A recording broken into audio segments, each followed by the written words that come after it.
Hello everyone, welcome back to Easy Education London, and in this video we are looking at the Edexcel English Language Paper 1 walkthrough.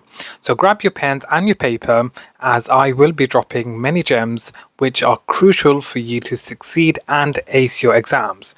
So let's get started. So first of all, component 1, which is the first paper you all will be sitting for English language, and again for Edexcel, in fact it is worth 40% as highlighted here. So what are you being assessed on? Let's have a look at it in further detail. So the overview of the content, you'll be essentially be asked to study selections from a range of prose fiction. So the text that you'll be provided with in the exam will be a fiction text. You'll be expected to develop skills to analyze and evaluate 19th century extracts. And remember, these are also going to be fiction. And there's two key words I wanted to highlight here: analyze and evaluate.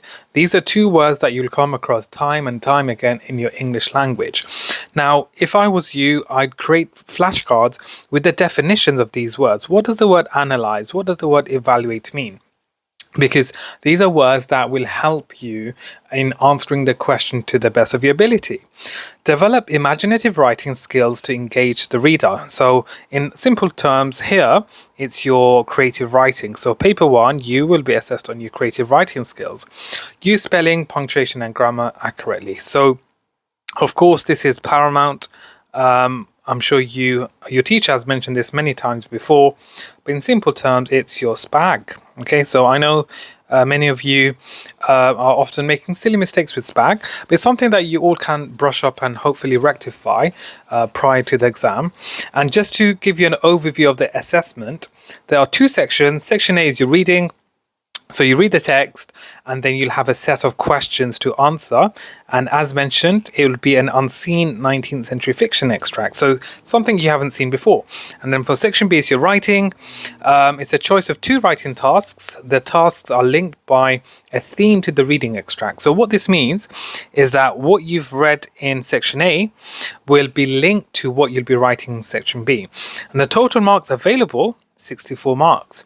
And how long is the exam? It's 1 hour 45. Okay, so please start preparing, as we are literally 4 months away from this exam.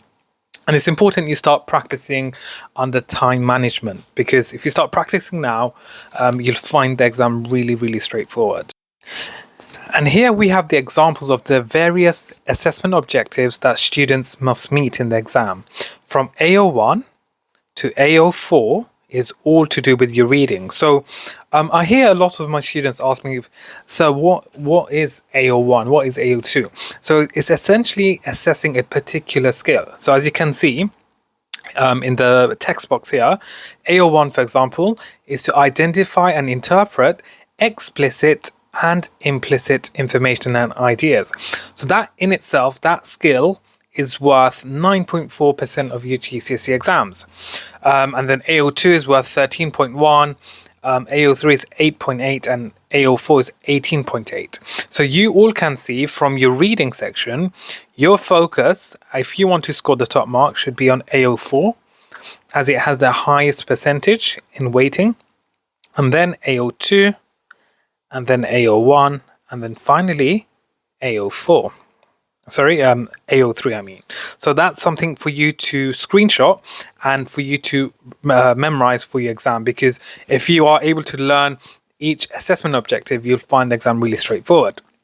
So I'm trying to keep it simple and easy for you, and hopefully you can take notes and then use this to help you revise, because again, this is all the foundation. And it's essential, because you have students who answer questions and they don't understand what the assessment objectives are. And remember, examiners actually mark your answers based on the assessment objective criteria. So a top tip for you is learn the assessment objective and use it to your advantage. And then in terms of your writing, you get a score. Sorry, if I go back here. You will get a score for AO5 and also AO6. Now AO5 in terms of your percentage is worth a massive 30%, and your AO6 is worth 20%. Now if you look at your writing clearly, AO5 is of a high importance, followed by AO6. Now you've noticed here AO5 has the highest weighting compared to any other section. If you compare the reading and the writing, so it really goes on to show you the importance of writing. You all need to work on your creative writing and improve your creative writing. Lots of practice. And if you need some inspiration and ideas, please check out my playlist and go through our channel, because we have hundreds and hundreds of videos to help you prepare for these exams. So if I was you, take a screenshot, use this to create flashcards, or even stick on your wall, because this is something that will help you for your upcoming exams. Moving on, here we have a breakdown of the assessment objectives, and again, something that you can screenshot and take a note of. And again, what I wanted to highlight is the percentage contribution for each AO. So AO1 in total contributes to 9.4% of your GCSE exams, AO2 13.1%, AO3 8.8%, AO4 18.8%, AO5 30%, and AO6 20%. And that gives you a total of 100%. So the highest, as mentioned, is your AO5. So that is basically your content and organization, the quality of your ideas in your creative writing. So this is definitely an area you all need to work on. If you want to achieve top marks, which I'm hoping everyone here is aiming to achieve, you definitely need to work on your AO5. But simultaneously, at the same time, for your reading, you need to also focus on your evaluation, your AO4, which is worth 18.8%. Now, a lot of students do struggle with their assessment objective 4, so this is definitely an area for you to focus on. So my advice, if you want to achieve the top marks, work on polishing up your AO4 and AO5. That doesn't mean you forget AO1, 2, 3, and 6, but importantly, because AO4 and 5 plays a huge role in your overall grade, I strongly recommend for you to prepare and practice questions based on AO4 and AO5.